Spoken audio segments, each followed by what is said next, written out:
up, guys? It's your boy, Barca Boy 103. Today we're going to be doing the match analysis from the match yesterday between Celta Vigo and Barcelona, where Barcelona had a 2-0 lead with 10 minutes to go and unfortunately let the lead slip, walking away with 1 point instead of 3 points. We're going to take a look at some of the key facts from this match, analyze the team's performance and players' individual performances as well, also discussing 5 key things that we did learn from this game. But before we get into it, make sure you guys smash that like button down below. Let's try to get to 200 likes on this video. It would be very much appreciated. Also, if you are new, make sure you subscribe down below if you haven't already, and let's get into it. Now, the first thing that we learned from this game is how low and how below par the performance was from the players. And now Flick is not really the one to blame here, but the players in terms of the execution of what should have happened on the pitch. First, you can see here on the screen the lineup for this match in the 4-3-1 formation. Again, Gavi in the 10, Dani Olmo on the left-hand side, with an average SofaScore rating for the entire 11 of 6.91, which of course is below average. 7.0 is where you're hitting, the average and, exceeding further. As you can see, Barcelona did, of course, perform under that expectation. You can see also on the screen the average positioning of the players in this match. On the left hand side is the starting lineup, and on the right hand side is with the substitutions being included. So we of course want to focus mainly on that left map. Again, everything very, very narrow. The only width that Barcelona have from this game is coming in from the fullbacks, and that's what we miss a lot with not having natural wingers in this team. Of course, majority of them right now are injured. Ansu Fati, Ferran Torres, and Lamine Yamal, and this is what we had to but we had to cope with, should I say. You can see Raphinha coming inside a lot on that right hand side, with Kounde holding the width further than him. That middle of the park being very, very clear. I feel like Flick lined up more so in a 4-3-3 in this game, with Casado sitting as a lone pivot, with Pedri on the right of the midfield and Gavi on the left. And you can see that in the heat map as well. Although Gavi did start the game in the 10, right when the game kicked off against Celta Vigo, he was sitting right behind Lewandowski. That was his role, but the balance of play and how everything shifted and moved, it was more so of a traditional 4-3-3. And you can see there, of course, Dani Olmo left side forward. You can see the issue that I have with this is that Dani Olmo, Raphinha, same thing. Look, they're almost aligned in the same position, just on the opposite sides of the pitch, and there's no real balance when that happens. Unfortunately, you're just relying on individual brilliance, especially in the final third, which of course we did see from Raphinha in this game. Now, if you take a look at the stats from this match, Barcelona had 59% of the possession with a 1.72 XG. Celta Vigo with a 2.6 XG, which shows how crucial they were in their minimum chances. We had 4 big chances, 9 shots in total, 6 goalkeeper saves, 1 corner kick, 9 fouls, 584 passes attempted, 13 tackles, 13 free kicks, 5 yellow cards, and 1 red card. Of course, you can see in the middle, of course, the shot map and also the shot, stats in detail, with Barcelona having 9 shots in total, 4 on target, 1 hitting the woodwork, 4 shots off target, 1 blocked, 5 shots inside the box, and 4 outside the box. You can see how Celta Vigo did outshoot Barcelona in this game.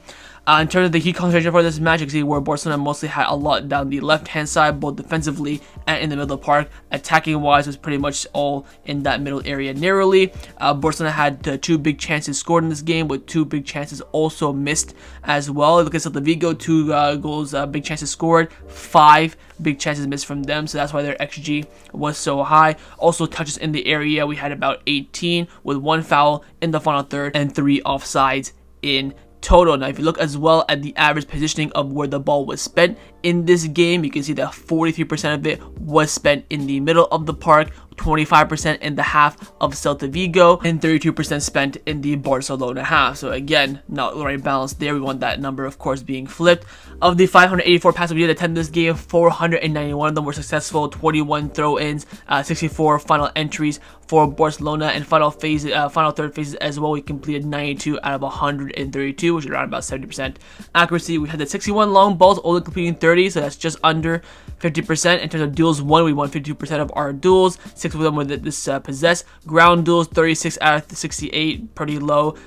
Aerial duels, 3 out of 7, again low as well. And dribbles completed, we attempted 22 dribbles and only completed 11. Defensively, we won 77% of our tackles, total of 13 tackles, 15 interceptions, 61 recoveries, and also 10 clearances. So again, on paper, not too bad defensively, but where of course we did lose a lot of the balls were in those duels in the middle of the pitch. So the question now is, what led to this performance? Why was this performance like this? Flick made it very clear post-game why this game was at the level that we didn't expect, and he made it very clear. And I feel like in this post-match interview, he was absolutely spot on. He came out saying it was not only for the 10 minutes, of course, where we could see the 2 goals. We were bad. We were bad for the whole match today. We played an awful game, nothing to do with our usual level. We have to change. Nobody is satisfied with this. Everyone said that Celta Vigo are a difficult team, that we would see that today, but that's no excuse. We have to play better. It's a concentration issue. He uses that word a lot in this post-match press conference. Also, players who spoke after the game. Gabby spoke after the game. Kounde spoke after the game. Those two were saying a lot about concentration, lack of there being it non-existent. So it's quite clear that there's an agreement about lack of concentration during matches, and it's been very evident for Barcelona this whole entire season. I think I can comfortably say that 80% of the goals we did concede this season have been due to a lack of concentration and not our opponents like working the ball out well and tearing us apart, so to speak.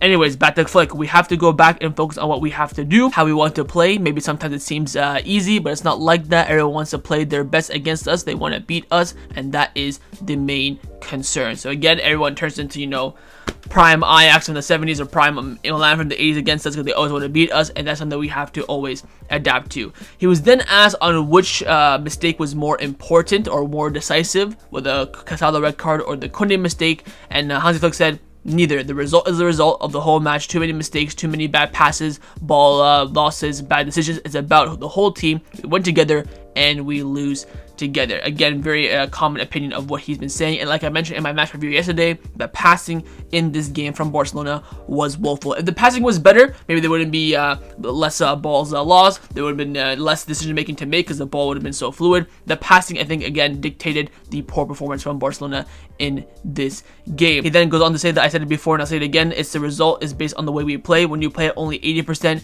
85%, or even 90% capacity, you cannot win games. We played a bad game and we have to talk through it with the players. We need to recover and look ahead. The point is the best thing about today. No one is happy. Everyone can play better. So he said the best thing from this game is that the fact that we got a point. I think he means a point and not the point. And again, I think Flick here is absolutely spot on. Very reminiscent to me, in my opinion, of what Xavi was saying a lot last season about the players lacking concentration, the players being very indecisive, players making individual mistakes.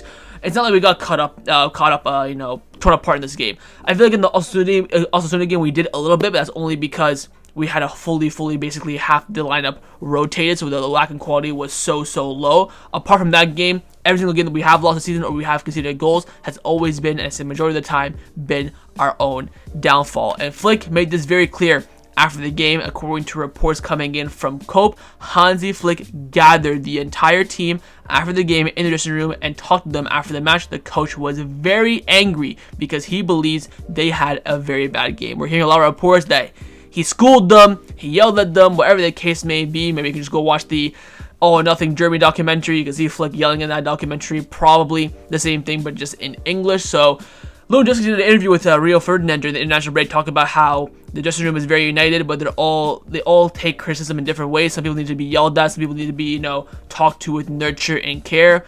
I guess Flick just said bun that and just yelled at the entire group. Again, with the youngsters in there, they're not really too many of them. Kounde has been in the team now for almost a year. Casado just coming in. Apart from that, they're all pretty much experienced. Gerard I could care less about his feelings. So hopefully a yelling that wakes up the players and hopefully entices better performances to come in this big run of games that we do have before the Christmas break.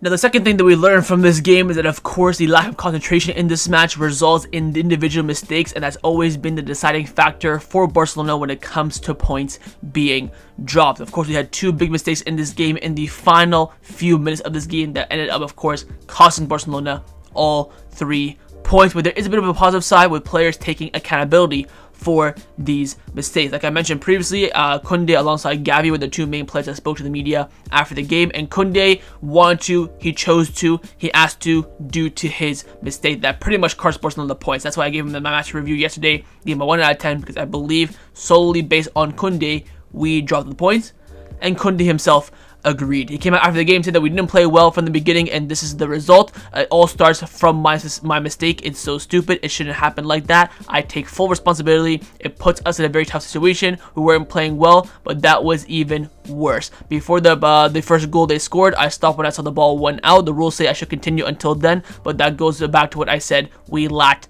concentration. I did not play well. We did not play well as a team in general as well. Respect the honesty from Kounde. I respect the accountability as well, coming out saying, look, we lost this game because of me, or we dropped points in this game because of me. But again, everything that happened in this game was due to a lack of concentration. Now the question is, why do Barcelona lack concentration? What is the key turning point of that? Why is that the fact as well? That's the $1 million question, you could say, where the reality is no one knows. Any argument you make about why there's a lack of concentration, there's always the pros and the cons to it. You can say, oh, most of the team are youngsters who have played for Barcelona now for 5 years. They have to have that experience by now. If they don't have that experience, time to should them. Whether it's Pedri, Gavi, maybe Kounde, because I can let slide. The likes of Kounde, Raphinha, Lewandowski, these are all players who have been now at Barcelona for 3 years. So how can you be playing 3 full seasons at Football Club Barcelona and still lack concentration?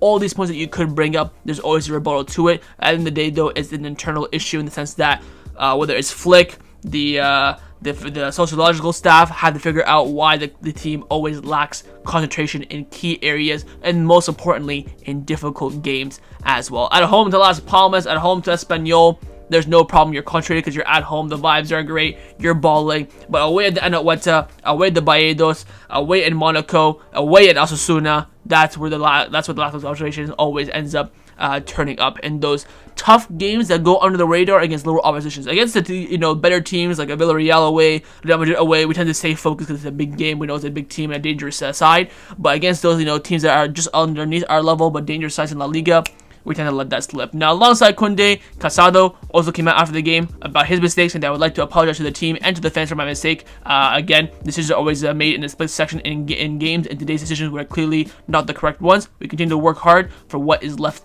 to go this season. Vishka Barca. So again, saying that, look, it's football. In that instance, you have to make a decision very quickly, and the decisions I made tonight were incorrect, and I apologize for that. Again, I love this. We do usually see this from Barcelona players who do make mistakes over the past few years. For example, like Ter Stegen, he made the mistakes against Monaco. He came out and spoke after the game, I believe, if I'm not mistaken, but never took any accountability, kind of just deflected, not to other players, but other, scenarios as well. But I love this from 2 big players in this team, 2 very good players this season. They've both been very consistent this season. Apart from this game, it's probably both their worst performances of the season. But again, accountability is important, but fixing those individual mistakes and lack of concentration is also very key as well. Now, the third thing that we learned from this match is a question that we've been asking a lot this whole entire season: is who is the reserve option at the left back position, especially when Alejandro Balde fails to be fit. Firstly, with Balde, there's been a lot of issues with him this season about not being fit, having discomfort. This could be, of course, coming in from the back of his long-term injury last season, which again he's still trying to start up for.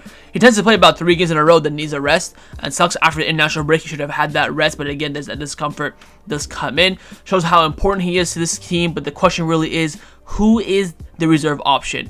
Quite clearly, Hansi Flick has favored one over the other in the sense that he has favored Gerard this season with 5 starts for him in all competitions, as opposed to Hector, who is always coming in as that backup option. But this game, both played 45 minutes, and we got a clear answer on who is the better option in this position. Firstly, here are the stats of Gerard, got a 6.7 so score rating. You can see from his heat map, of course.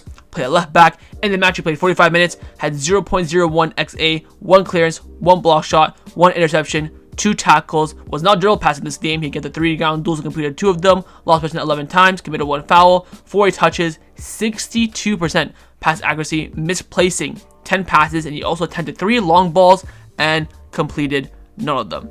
That's number 1. Number 2, of course, is Hector, who got 7.0 score rating, again from his heat map, played at left back. In the match, he played 45 minutes, 0.48 XA, 3 clearances, no block shots, 3 interceptions, 2 tackles, was dribble past once in this game. He attempted 7 ground duels and completed 4 of them, 1 aerial duel and completed it, lost possession 8th time, did not commit a foul, was fouled himself once, 45 touches, 80% pass accuracy, only misplacing 5 passes, 1 key pass. He attempted 4 long balls and completed 3 of them. He also had 1 big chance created, and he also attempted 2 dribbles and completed 1 of them. The stats don't lie. The opinions don't lie. And most importantly, the eye test does not lie. How on God's green earth is Gerard Martin scamming and finessing starts at Football Club Barcelona is absolutely beyond me. I have been watching this team for 15 years. I have seen some right shy players. He's not even had one half season yet at Barcelona, and he is easily, comfortably in the top 5 worst players I have seen in my life. What does he have over Flick to start, and why does Flick rate him so highly? Flick's only mistake I feel like he's done since coming in as the Barcelona manager is twerking for this man. He gets asked in press conferences and, pre-match interviews, Gerard Martin, why you play him, blah, blah.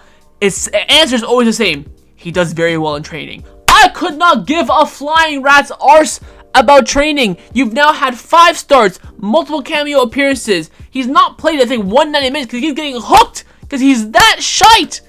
And look at Hector Fort in that 45 minutes. In that first 5 minutes, he made runs forward. He created chances, had good passing as well. You can see there is a natural ability with Hector Fort. We have not had, we have not produced a fullback in quite some time via La Masia, and Fort looks like a real talent. And we saw that last season. We saw him with 8 months in and amongst and around the first team. Him performing well was Xavi called upon him, whether it was at left back or right back, although right back performances weren't that great. But at left back, by him being right-footed, that might be the reason why Flick doesn't play him, he performs well. Look at the cameo last season against Atletico Madrid at the Wanda. Look at the cameo in his games this season as well. Always does well, whether it's progressing past forward, the vision, interlinking play, making runs forward. I think his dribbling is very, very good for a fullback as well. Gerard Martin, the only reason why Flick plays him is because he has a good cross, which again is fair. I've seen him put in some good balls. But the fact is that he's so shit, he can't even get forward to put crosses into the box. I've had enough of this. 5 times. Fool me once, shame on you. Fool me twice, shame on me. Fool me 5 times, F you. I've reached that point. I'm praying that Flick watches this game back, watches these 45 minutes, and again, the stats do not lie. Again, chances created for Hector Fort, dribble attempts for Hector Fort, less passes missed, and look at this right shite. I refuse to believe any coach of a world-class ability or of a top-level ability picks Gerard Martin willingly over Hector Fort. You have no other option if Kounde, Fort, Casado, whoever else is injured and you use Gerard Martin or no one, fine. I'm watching even David Odoru for Barca Athletic. The man just got his visa. He's only played like 3 games for Barca Athletic. He's done more in those 3 games than Gerard Martin has done this season for the first team. Questions need to be asked. And you said it, everyone saw the starting lineup and saw Gerard Martin think, okay, clean sheet is gone for sure. We're going to concede goals. If we outscore our opponents, we might win. Every single Barcelona fan, journalist, neutral watching the game, sees Gerard Martin starting and realize, oh god, we're in trouble. Why put Barcelona in that position from the beginning? It makes no sense. If he starts one more game, I might have to fly to Barcelona myself, sneak into a press conference and ask Flick this question. Maybe even just play this, 2-minute rant I just had. Because it just does not make sense. If he's putting in performances and there's little lapse in concentration and mistakes, okay, you can give him some trust, give him some more games. Hopefully he'll be the buy. But there's no improvement. Gerard Martin, from his cameo against Valencia at the Mestalla at the start of the season until today, there has been no improvement. Hell, he's gone backwards. Questions need to be asked. It's quite clear at this point that if Balde cannot start and has discomfort or is injured, Hector Fort should be the first name on the team sheet in the left back position.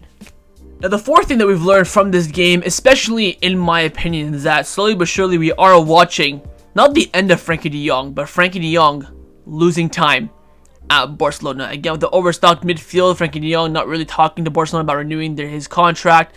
Entering the final year in the summer, his value, at a decent rate where Barcelona can't sell him. Questions are being asked about Frenkie de Jong's cameo in this game. Of course, came on for about, 15-20 minutes-ish, where he did not look great whatsoever. Now, like I've been saying, and like I mentioned in my Goals TV video a few weeks ago, he needs time to get back to match sharpness. Coleman even confirmed this during the international break that, look, he's getting fit. He's not at 100% quite yet. Once he's at 100% and fully up to match rhythm and match sharpness, that's when you can judge him, where I do agree. However, it's hard to reach that point when he's coming into the game and dropping in stinkers left, right, and center consistently as well. A lot of people are mentioning, of course, for the equalizing goal at 2-2, how Frenkie de Jong was not tracking the runner of the goal scorer for Celta Vigo when Hector gets dropped on the fake shot where Frenkie de Jong stays still and does not track and make a, defensive run forward. Where we know that Frenkie de Jong is not a defensive-minded player, right? This is like schoolboy stuff. This is stuff where you think, okay, if my teammate just got turned, I should probably go in, at least stick a foot in, do something, get a deflection. If it goes in, then you know what? Unlucky. It is what it is. This is a bit schoolboy, in my opinion, from Frenkie de Jong. I don't expect him to track back when we're having in possession, when we're dominating games. Sure, okay, but when it's 2-1, you know for a fact we're gonna concede at some point. Let's try at least prevent it as much as we can, and he's that lazy, that lethargic. It's quite concerning. Now, not only that, but we're seeing two big shifts happening with Frenkie de Jong. Firstly, is journalists, i.e. the media, turning on him. We've had reporters like Gerard coming out saying that de Jong can go back to the Netherlands team with his friend Ronald Koeman, but he should not play here at all. Victor Lozano came out saying that de Jong's defensive action for the second goal was embarrassing. There are thousands of pictures of goals Barcelona have conceded, and this billionaire looks like this. He should have never wear the Barca shirt again, let alone the captain's armband. As soon as Frenkie de Jong came on, Xavi's Barca came back to put the high defensive line with 10 minutes on the pitch. You need every player to press like wolves. When de Jong comes on with his contagious passivity, the team falls apart. And for me, that is the best point. I know journalists are quite harsh, but that for me is a fantastic point. When the objective and the style of Barcelona is high press, high line, consistently full 90 minutes, you need every player to do that. If one player does not do that, system, style of play absolutely fails. And we saw Frenkie de Jong not doing that. Of course, like I mentioned, point one, the media turning on him, but also as well, the fans getting a lot of criticism in his comment section on Instagram as well. People telling him, leave the club, blah, blah, blah. Those are the captain's armband, blah. We don't need you. We have a lot of midfielders and you suck, all this stuff. It's looking peak right now for Frenkie. And again, it's still a lot of time from now to the summer for him to change the perspective and to change the narrative. We know the ability of Frenkie. We know that he could be a quality player in this team. Again, the 45 minutes against Madrid showed us that in a balanced team against top opposition, he can be a very useful player. But then, of course, when he gets knocks and stuff like this, does not perform, and this happens, serious questions have to be asked. And the fact that you're not even, pushing or incentive or looking keen on renewing as well, just sitting in the background quiet, doing nothing. Question needs to be asked on Frenkie de Jong. Hopefully, again, once he comes back to fully match rhythm, match sharpness, and 100% fit, we can fully judge him then, since right now he's not quite there yet. But again, these signs are not positive at all. And the fifth and final thing that we've learned from this match is potentially Barcelona being Lamine Independencia, which means that we rely a lot on Lamine Yamal. We've now dropped points in 4 matches this season: Monaco, Osasuna, Sociedad, and Celta Vigo. And all 3 of those games, should I say, Lamine Yamal did not start. Of course, one of them, red card, Monaco, he did start. But in the league, you could say we have not won a game this season when Lamine Yamal did not start. We, of course, have the story of the comparisons about Leo Messi and Lamine Yamal, not on ability, but most importantly on the importance to Barcelona for the respective teams. For Lamine Yamal with under Flick and Xavi, Messi with Pep, Luis Enrique, Tata, Koeman, whoever, Setien, Valverde, blah, blah, blah. How important they are for their eras at Barcelona. And the comparison, honestly, is becoming real. Now, I don't want to say we're Lamine Yamal and the Benzia quite yet. I feel, again, it's just a lack of options. If Ansu Fati is fit, if Ferran Torres is fit, and they're playing, and we still don't look that good with natural wingers in the team, definitely it would make a strong case. But not only the fact that we don't have a natural winger in this team whatsoever, you also have one of your best players, plays a really, really big domino effect. I really hope we don't reach that point, especially with the age of Lamine Yamal. If he's maybe in his prime, like 26, 27, 28, 29, 30, you can put some pressure on the kid, I don't mind. But being 17, knowing that as a 17-year-old, you are the most important and most integral player for Barcelona, it's a crazy sight. I don't think we're there quite yet, but we're on that track, and the stats don't lie about it either. But if we do reach that point, I would be very worried about this team. Because, like, again, with Messi, when he got injured in 2017, 18, 19, 20, you could always maybe rely on a Suarez here and there or someone else with individual brilliance. But on a consistent basis, you know that Barcelona's level would drop and that the performance results will drop as well. And we're seeing that here with Lamine Yamal as well. So I would caution on this, especially with not only one of our natural wingers not being available, but all of them not being available. But if Ansu, Ferran come back and we use them as wingers and we still don't have Lamine Yamal, we're still getting these points, we could be in a serious era of Lamine Independencia. So that was a match analysis from the match yesterday between Celta Vigo and Barcelona. Hopefully you guys enjoyed this video. If you did, of course, make sure you drop a like down below, and of course in the comments down below as well, let me know your thoughts on everything we discussed, also surrounding the 5 key points that I mentioned. Do you agree with them, or do you have any other points that I forgot to mention from this match? And of course, if you are new, do not forget to subscribe down below if you haven't already, and I will see you guys next time on the channel. Take care, and Forza Barca.